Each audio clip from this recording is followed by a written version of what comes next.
السلام عليكم ورحمة الله وبركاته. إن الحمد لله نحمده ونستعينه ونستغفره ونعوذ بالله من شرور أنفسنا ومن سيئات أعمالنا. من يهده الله فلا مضل له ومن يضلل فلا هادي له. أشهد أن لا إله إلا الله وحده لا شريك له وأشهد أن محمدا عبده ورسوله وبعد. Terakhir tentang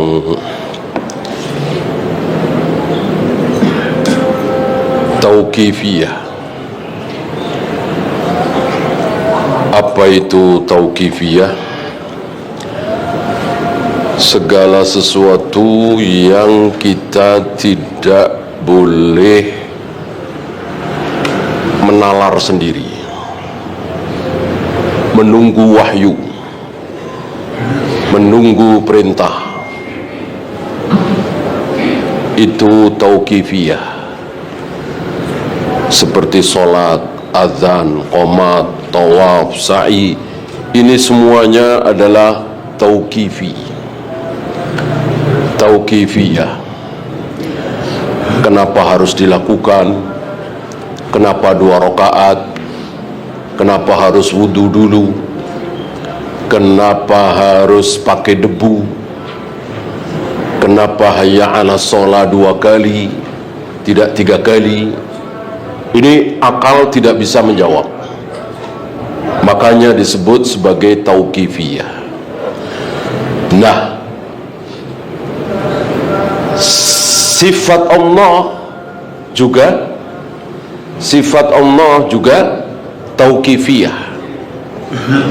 Sifat Allah juga tauqifiyah. Artinya kita tidak bisa menalar.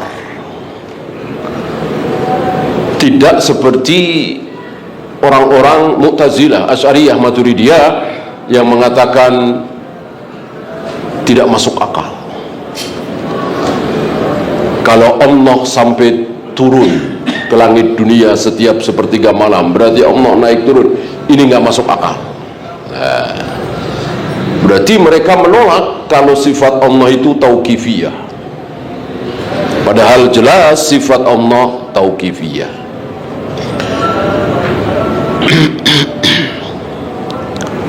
Nah, berangkat dari keyakinan bahwa sifat Allah adalah tauqifiyah, muncul pertanyaan.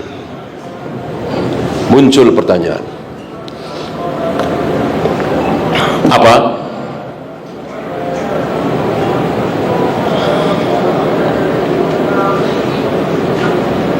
Fama huwa at-tariqu li isbati sifah. Bagaimana cara menentukan bahwa Allah mempunyai sifat seperti ini, seperti ini, seperti ini? Gitu. Karena kan Nabi tidak menjelaskan. Wahai sahabat-sahabatku, catat, sifat Allah adalah 1, 2, 3, 4 terus sampai 100 misalnya, atau 99. Nggak ada. Sementara sifat Allah tauqifi. Wajar muncul pertanyaan. Lalu bagaimana kita bisa tahu bahwa Allah mempunyai sifat, kalau bahasa Indonesia ya, pengasih, penyayang, cemburu, bersemayam di atas arsy, menciptakan Adam dengan kedua tangannya, dan seterusnya dan seterusnya. Bagaimana? Allah mempunyai sifat bicara, takallum, padahal Allah tidak bernama al-mutakallim. Gimana nih? Ini saya kira pertanyaan wajar. Pertanyaan ini tentu dari beliau sendiri.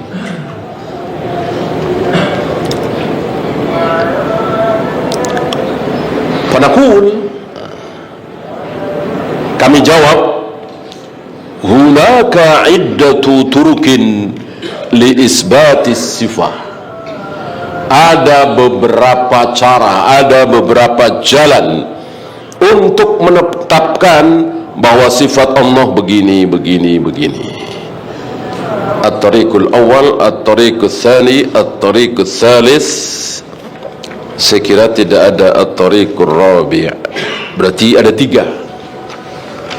Ada tiga cara untuk menentukan bahwa Allah mempunyai sifat begini, begini, begini. Ada tiga cara, ya, agar kita tidak menyimpang dari sifat tauqifi tadi.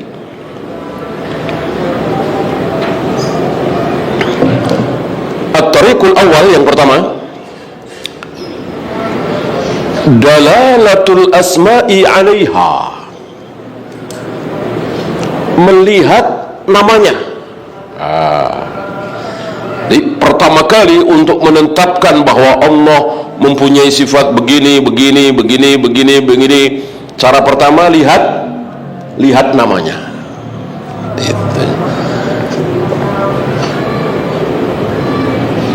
Li'anna kulla ismin fahuwa mutadamminun li sifatin, karena seluruh nama-nama Allah mengandung sifat.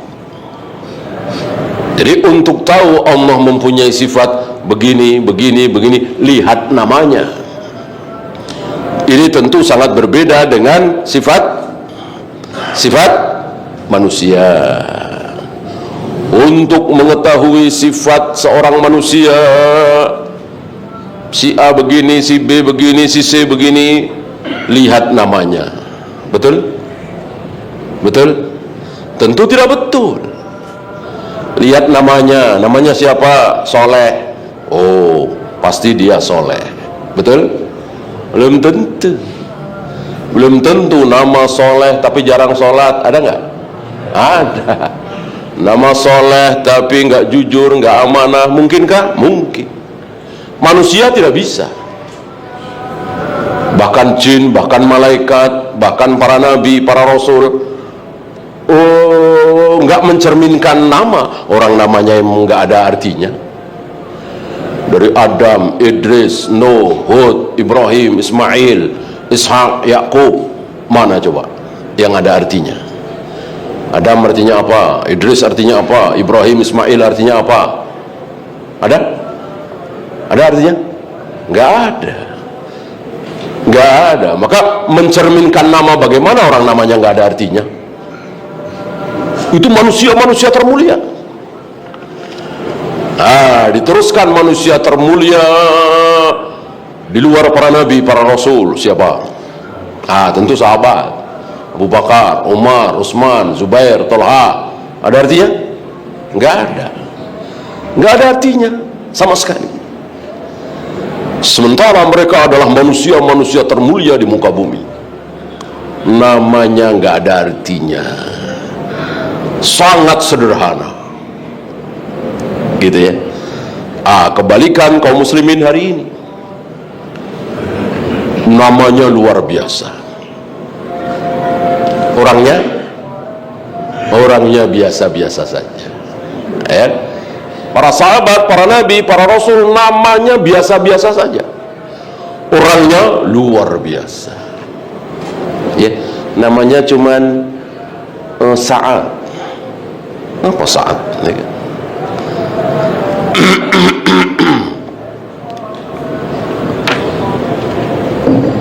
Sa'ad bin Mu'ad. Ketika meninggal, arsy berguncang. Kayak apa ya? Ihtazzal arsy, kata Nabi. Arsy berguncang ketika Sa'ad bin Mu'ad dicabut nyawanya. Kayak apa ini luar biasanya manusia bernama Sa'ad bin Mu'ad. Namanya Sa'ad bin Mu'ad. Tidak ada artinya. Apalagi para nabi, para rasul. Sa'ad bin Mu'ad ini kan 4 bukan, 10 bukan, 6 bukan. Ya, artinya keutamaan beliau di bawah Abu Bakar, Umar, Utsman, Ali, Zubair, Tolha, ya. Tapi ars berguncang saat dia meninggal.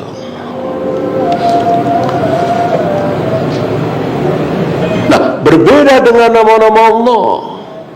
Nama Allah dari Allah sendiri sampai kemudian Ar-Rahman, Ar-Rahim, Al-Malik, Al-Qudus, As-Salam, Al-Muhaimin, terus yang 99 itu semuanya mengandung arti. Dan artinya itulah sifatnya. Gitu. Maka tidak mungkin Allah bernama Ar-Rahman, Ar-Rahim, pengasih, penyayang, sementara Allah bengis, kejam. Tidak mungkin. Tidak mungkin. Allah bernama Ar-Razzaq, sang pemberi rizki, tapi Allah bakhil, tidak mau memberikan rezeki yang lebih. Tidak mungkin, ya. Allah bernama Al-Ghaffar, Maha Pengampun. Ternyata Allah tidak suka mengampuni, bukan pemaaf. Tidak mungkin. Jadi nama Allah pasti menunjukkan sifatnya. Sementara sifat Allah belum tentu namanya. Allah mempunyai sifat bersemayam, istiwa. Apakah kemudian Allah mempunyai nama Al-Mustawi, zat yang maha bersemayam? Kan tidak ada. Tidak ada nama-nama Allah yang 99 itu Al-Mustawi, isim fa'il dari istawa, gitu ya. Termasuk Allah berbicara, Allah berfirman. Istilah kita Allah ngomong, kalau bahasa kita ngomong, berbicara, berkata, berfirman, sama aja. Bahasa Arabnya apa?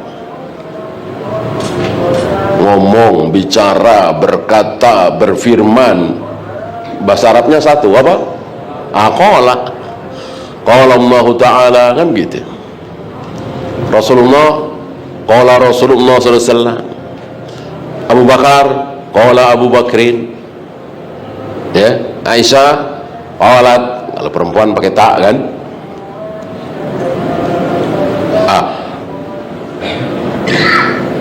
Itu bicara, itu berfirman. Ya bahasa kita aja barangkali ya. Nabi Muhammad, kalau kita bicara, kalau si fulan bicara, kalau Rasulullah bersabda, kalau Allah berfirman, bahasa Indonesia saja. Bahasa Arabnya sama-sama qala semua.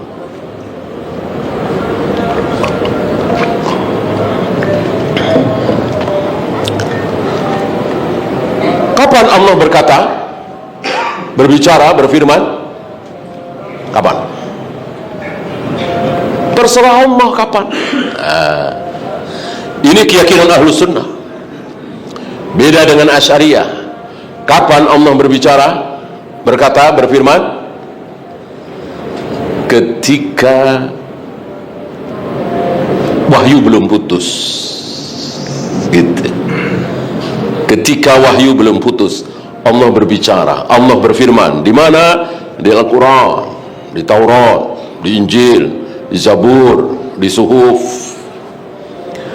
Ketika Nabi wafat, Allah sudah tidak memberikan wahyu.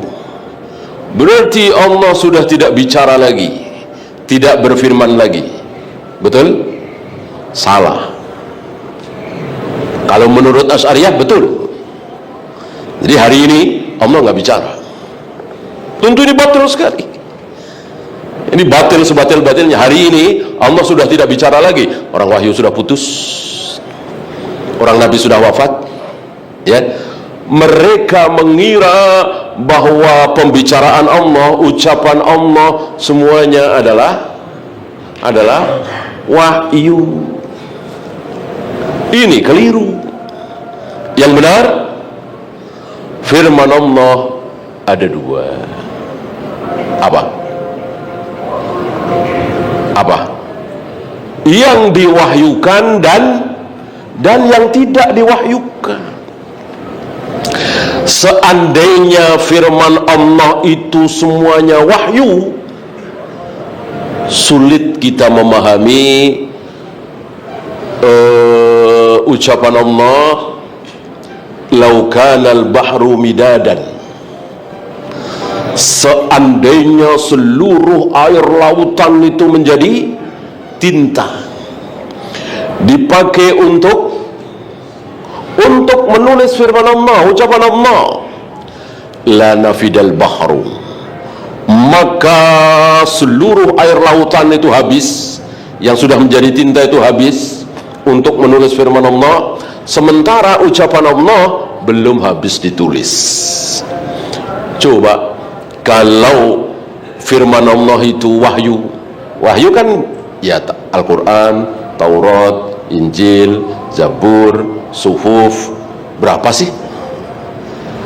Mosok sih segitu banyaknya tinta? Ya ambil contoh Al-Quran lah. Al-Quran 30 juz, 114 surat, ditulis dengan tinta seliter. Cukup nggak kira-kira? Cukup nggak? Cukup, nyisa kali. Setengah liter juga cukup kali. Ya, kok seluruh air lautan itu dipakai menjadi tinta untuk menulis firman Allah? Nggak cukup, masih kurang. Walau ji'na bimithlihi madada, walaupun didatangkan 2 kali lipat, masih nggak cukup. Ya, taulah kita yang dimaksud firman Allah ini bukan cuman wahyu. Wahyu itu firman Allah yang harus sampai kepada manusia. Seperti Al-Quran kan sampai kepada manusia. Seluruh kaum muslimin membaca firman Allah dalam Al-Quran yang 30 juz itu. Ya. Nah, ada firman Allah yang tidak diwahyukan, tidak didengar oleh manusia. Yang dengar malaikat. Ambil satu saja, malaikat penjaga rahim. Apa yang Allah firmankan kepada malaikat penjaga rahim? Masih ingat?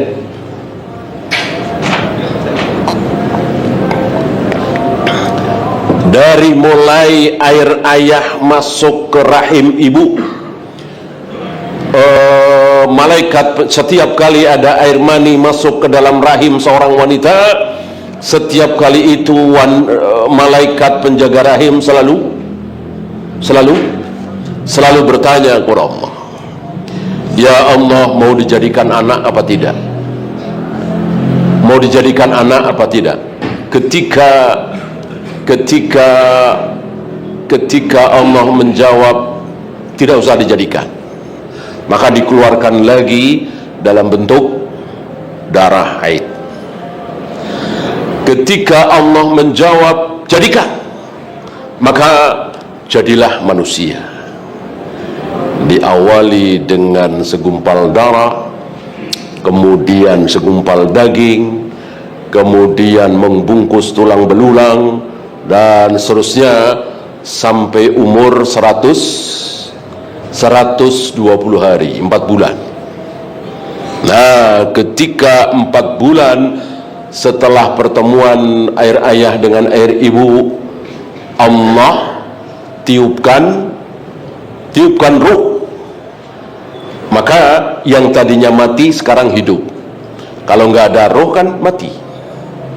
Seperti tumbuh-tumbuhan, walaupun membesar tapi nggak ada rohnya, maka disebut mati. Ya, maka boleh dilukis, karena tidak dikatakan itu makhluk bernyawa. Yang bernyawa cuman yang kelihatan ya, cuman manusia dan hewan. Di luar manusia dan hewan, tumbuhan, tanaman walaupun membesar ya, tidak dikatakan hidup, tidak bernyawa.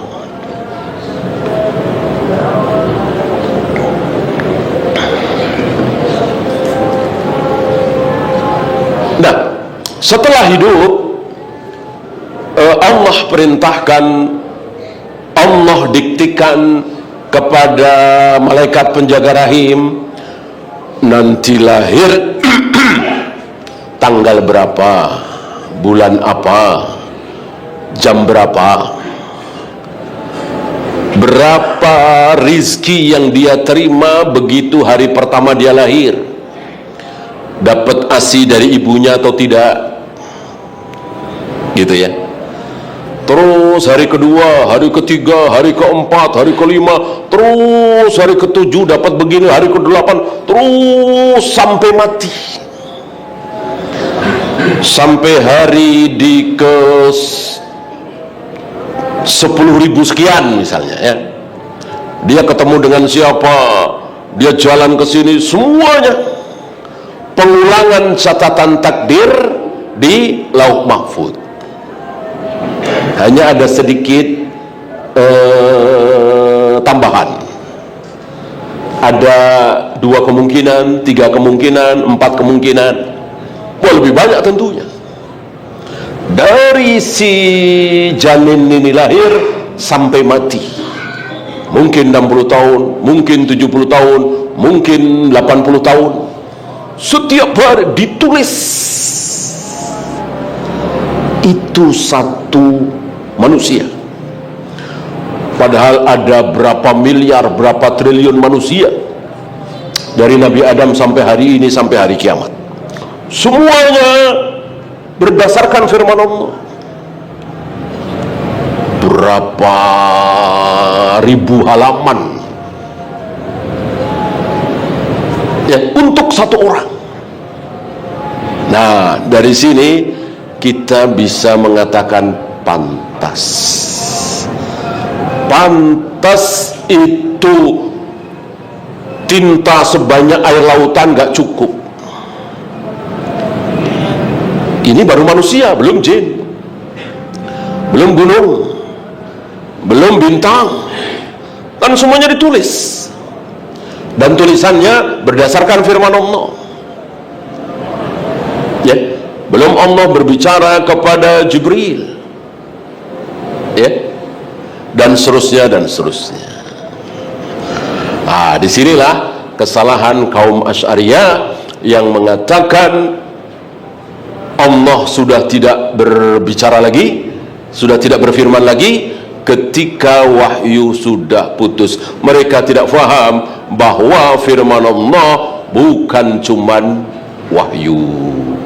Firman Allah ada yang diwahyukan, ada yang tidak. Yang tadi yang ditulis oleh malaikat penjaga rahim tentu tidak diwahyukan. Orang nggak ada yang tahu. Kalau wahyu kan harus tahu, manusia harus tahu, namanya wahyu. Harus tahu, harus diamalkan, dibaca. Gitu ya. Inna kulla ismin min asma'illah dalun ala dhatihi. Seluruh nama di antara nama-nama Allah itu menunjukkan zatnya. Wa ala sifati allati istaqqa minha, dan menunjukkan sifat. Ar-Rahman artinya apa? Itulah sifatnya. Ar-Rahim artinya apa? Itulah sifatnya. Al-Aziz artinya apa? Itulah sifatnya, dan begitu seterusnya ya.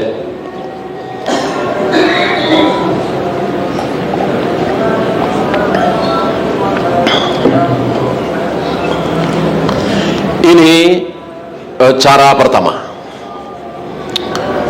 untuk menyimpulkan bahwa Allah mempunyai sifat begini, Allah mempunyai sifat begini. Lihat namanya ya. Oleh karena itu jangan sampai salah.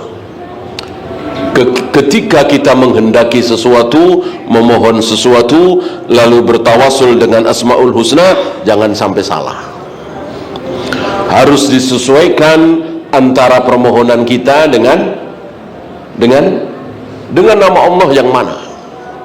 Nama Allah kan 99 tadi, ya.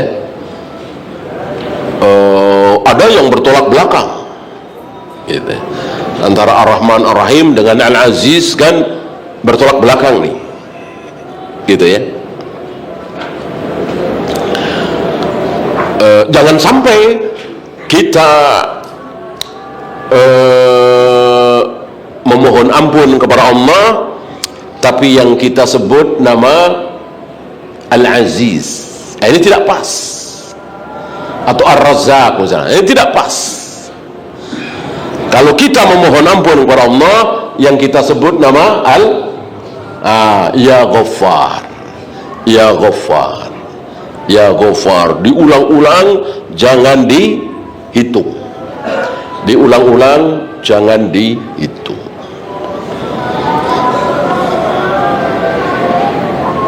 Ya, At-Tariqus Tsani, yang kedua, cara kedua,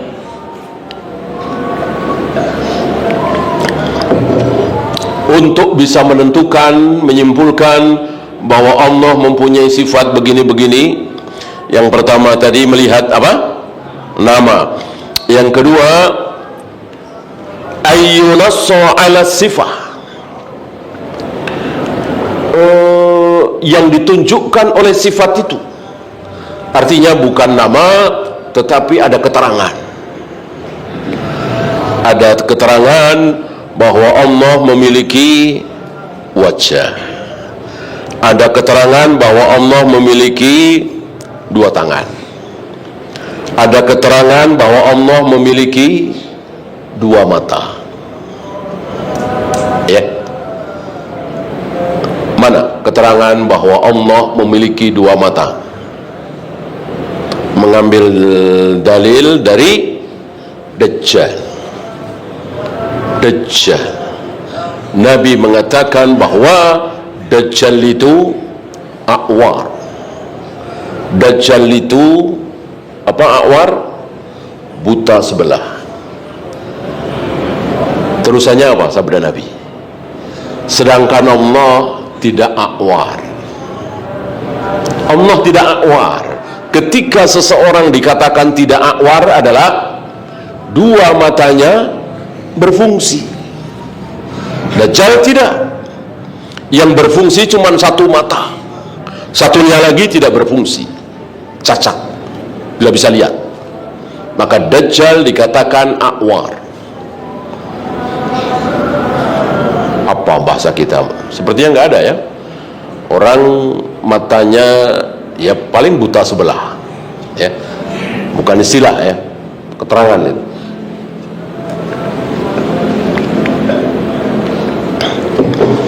Nah, sedangkan Allah tidak a'war. Tidak a'war berarti kedua mata Allah berfungsi. Tidak seperti Dajjal. Ya. Maka ulama Ahlus Sunnah meyakini bahwa Allah memiliki mata dua, memiliki tangan dua. Kata siapa? Kata Allah sendiri. Ya. Banyak dalil-dalil yang sangat terkenal penciptaan Adam. Ma mana'aka antas sudah lima khalaqtu biyadayya. Aku telah menciptakan Adam dengan kedua tangan.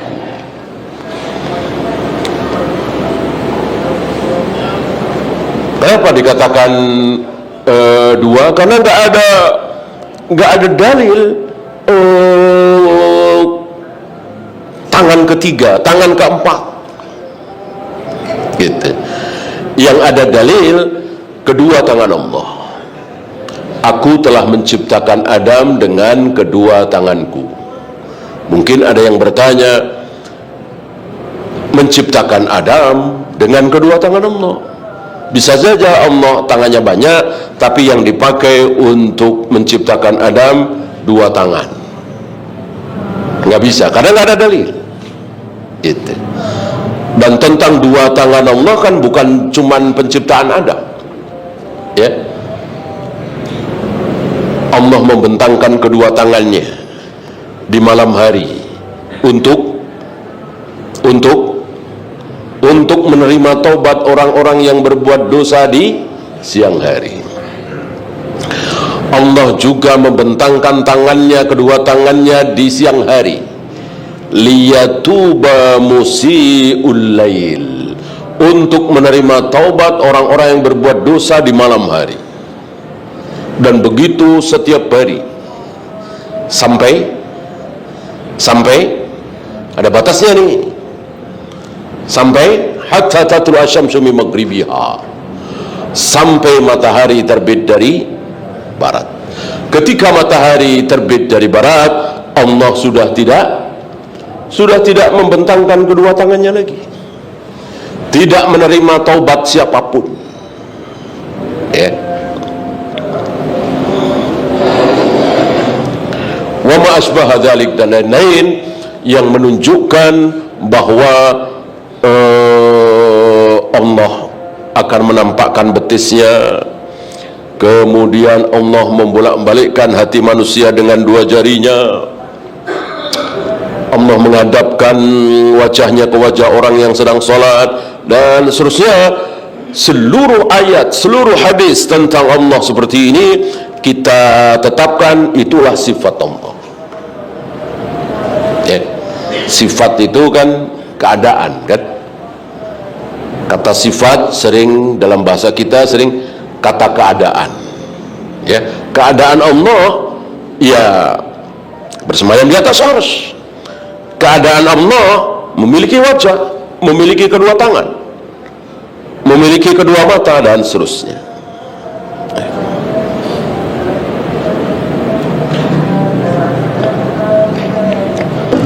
Adakah keterangan tangan kanan Allah? Adakah keterangan ayat, hadis, dalil adanya tangan kanan Allah? Adakah? Ada. Was-samawatu matwiyatum biyamini, bahwa langit-langit itu akan digulung oleh Allah dengan tangan kanan. Jadi dalil adanya tangan kanan Allah ada. Adakah dalil adanya tangan kiri Allah? Adakah? Tidak ada, kecuali dhaif. Walaupun ada di Sahih Muslim, ya. Kitab paling sahih nomor 2, berarti nomor 3 setelah Al-Quran, ya. Sahih Muslim tetap tidak sempurna. Ya jangankan Sahih Muslim, Sahih Bukhari juga tidak sempurna. Yang sempurna kitab di muka bumi ini cuman satu, yaitu Al-Quran. Aballahu ayyutimma illa kitabahu, kata Imam Syafi'i. Allah enggan, Allah tidak mau membuat sebuah kitab di muka bumi ini sempurna. Allah tidak mau kecuali kitabnya. Maka selain Al-Quran tidak ada yang sempurna, termasuk Sahih Bukhari, Sahih Muslim. Barangkali ini salah satu buktinya bahwa ada yang dhaif, ya, di Sahih Muslim tentang penyebutan tangan kiri Allah. Yang benar tidak ada. Maka bisa disimpulkan kedua tangan Allah dua-duanya kanan. Berarti ini nggak pakai kias. Kalau pakai kias, ya tentu kita akan mengatakan tangan Allah dua, jelas. Tangan kanannya ada, ya otomatis satunya kanan, satunya kiri. Itu kalau mau pakai kias. Bolehkah dalam akidah, dalam hal tauhid memakai kaidah kias? Bolehkah? Tidak boleh. Tidak boleh. Jadi untuk mengatakan adanya tangan kiri Allah harus ada ayat yang jelas, hadis yang jelas. Nih tangan kiri Allah, nggak ada. Kecuali dhaif tadi. Walaupun ada di Sahih Muslim.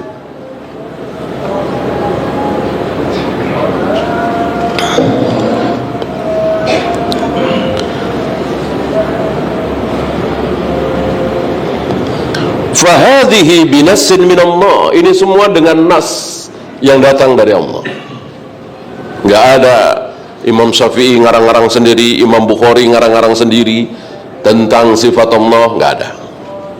Karena ini akidah, karena ini tauhid, betul-betul tauqifi tadi, harus betul-betul tidak boleh keluar dari Al-Quran dan Sunnah. Beda dengan masalah jual beli, beda dengan masalah muamalah, masalah munakahah, pernikahan. Ini boleh keluar dari dalil. Maksudnya satu dalil bisa dikeluarkan fawaid, ya, ada qiyas, ada aulawiyah, ada al-aqas dan seterusnya. Adapun sifat Allah tidak boleh keluar dari dalil sedikit pun. Seandainya boleh keluar dari dalil, tentu boleh mengatakan tangan Allah dua, tangan kanan Allah ada, otomatis yang satu kiri. Ini tidak boleh.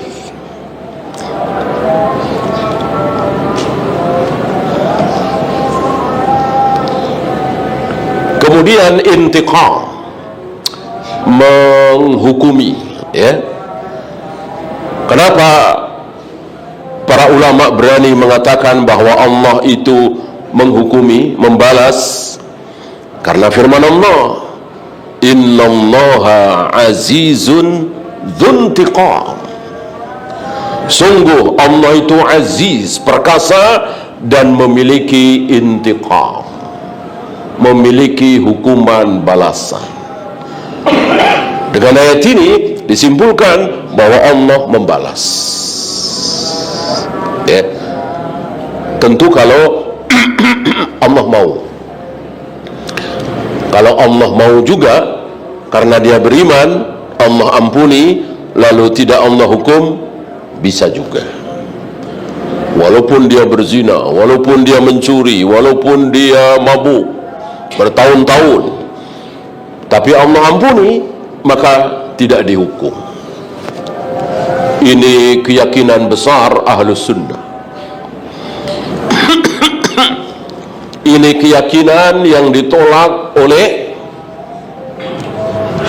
salah satu murid Hasan Basri bernama Wasil bin Atha, yang dari dialah muncul firqah besar di dunia ini bernama Mu'tazilah.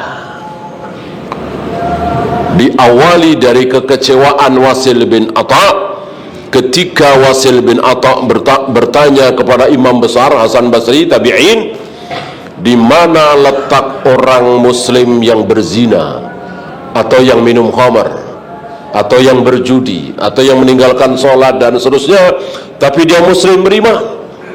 Dijawab oleh beliau Hasan Basri, tahta masyiatillah, terserah Allah, insya'a 'adzabahu wa insya'a ghafara lahu. Kalau Allah mau, Allah azab dia karena memang berdosa. Tapi kalau Allah mau, Allah ampuni dia. Allah Maha Pengampun. Enggak ada yang bisa menghalangi ampunan Allah. Mau Jibril, mau Mikail, mau Israfil, mau Rasulullah, enggak ada yang sanggup menghalangi ampunan Allah.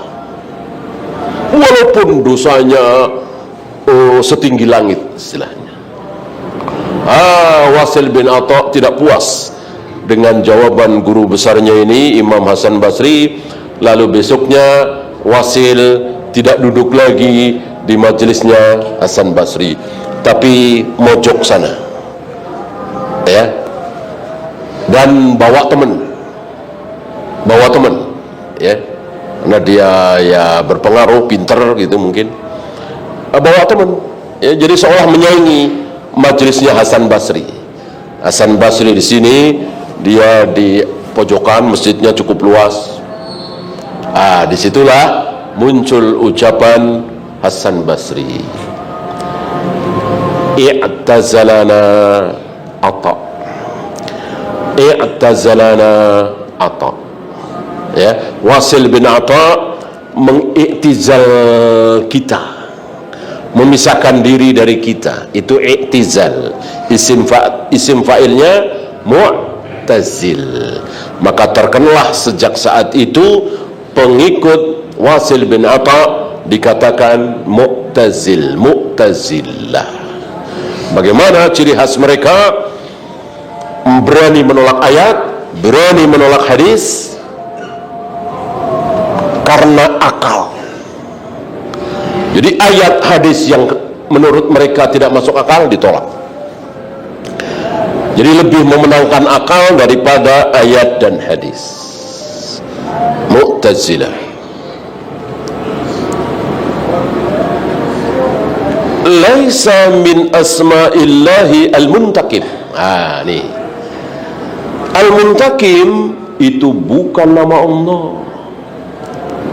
Nah, kenapa kok bukan, padahal Allah intakim, intiqam, mestinya Allah al-muntakim. Itu jawabannya, karena sifat Allah apa tadi? Tauqifi. Jadi nggak boleh ngarang sendiri. Nama dan sifat Allah itu tauqifi. Ya, tidak ada dalil yang mengatakan bahwa Allah mempunyai nama al-muntakim. Khilafan lima yujadu fi ba'dil kutub. Ini berbeda dengan apa yang ada di kitab-kitab, di buku-buku yang sesat tentunya. Allati fiha adda asma Allah, di mana di situ dengan seenaknya Allah mempunyai sifat begini, Allah mempunyai sifat begini. Banyak yang salah. Dulu di Geraha situ ya, ada tulisan Asmaul Husna, mungkin antum masih ingat ya, di beberapa jalan tulisan Asmaul Husna. Ini banyak yang salah ya, karena hadis yang ada di Ibnu Majah itu mudraj. Antum masih ingat hadis mudraj? Hadis yang kemasukan ucapan perawi. Dihitung oleh Syekh bin Baz, ada kira-kira 26 atau 25 kesalahan nama-nama Allah itu. Ya, termasuk al-mutakallim. Sepertinya al-muntakim ada. Ya, padahal al-muntakim sekali lagi bukan nama Allah. Tapi sifat Allah. Karena sifat Allah belum tentu namanya. Nama Allah pasti sifatnya. Ini yang mereka tidak paham.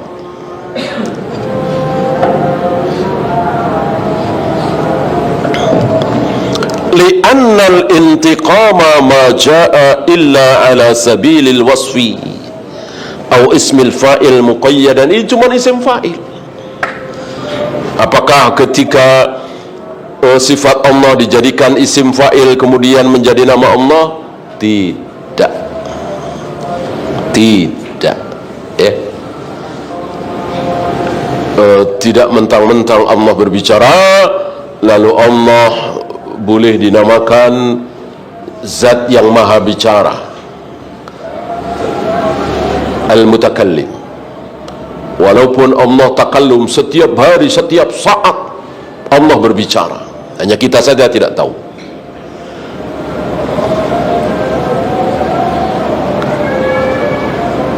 Inna minal mujrimina muntakimuna. Ini dia, ada isim fa'il muntakim. Intaqama yantakimu, isim fa'ilnya kan muntakim. Nah, karena nahnu muntakimun. Inna minal mujrimina muntakimun, kami akan menghukum orang-orang yang berdosa itu. Intiqam. Tapi sekali lagi, bukan berarti Allah muntakim. Tidak ada nama Allah al-muntakim. Ya, at-tariqut tsalis, yang ketiga.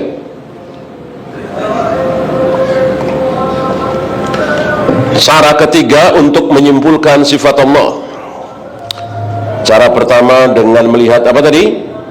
Nama. Cara kedua dengan melihat nas, ayatnya, hadisnya. Sekarang cara ketiga, at-tariqut tsalis, an tu'khadha minal fi'li, mengambil dari fi'ilnya, gitu ya, mengambil dari fiilnya. Contohnya masih sama al-mutakallim. Beliau mencontohkan apa yang ada di suratun Nisa ketika Allah mengkhabarkan kepada Nabi alaihi salatu wassalam tentang kisah Nabi Musa. Wa kallamallahu Musa taklima. Allah berfirman kepada Nabi Musa taklima, betul-betul berkata, betul-betul berbicara.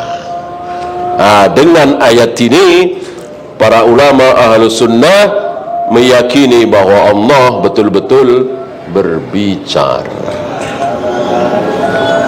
Ya, silakan adzan dulu. Sallallahu ala Muhammadin sallallahu alaihi wasallam wa akhiru da'wana alhamdulillahi rabbil alamin.